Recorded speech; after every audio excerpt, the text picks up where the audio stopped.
إن الذين لا يرجون لقاءنا ورضوا بالحياة الدنيا واطمأنوا بها والذين هم عن آياتنا غافلون أولئك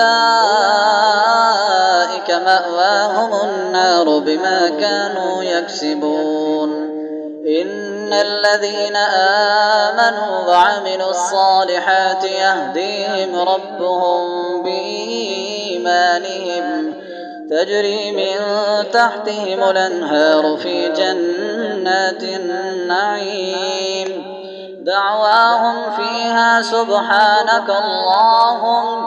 دعواهم فيها سبحانك اللهم وتحيتهم فيها سلام وآخر دعواهم أن الحمد لله رب العالمين.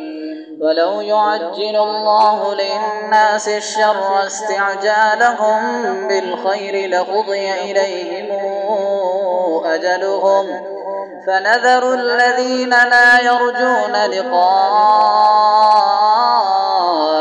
في طغيانهم يعمهون وإذا مس الإنسان الضر دعانا لجنبه أو قاعدا أو قائما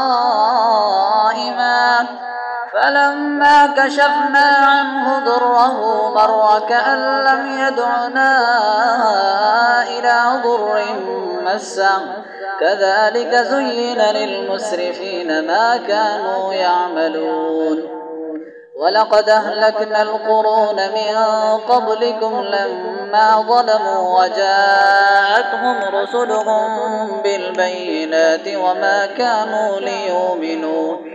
وما كانوا ليؤمنوا كذلك نجزي القوم المجرمين.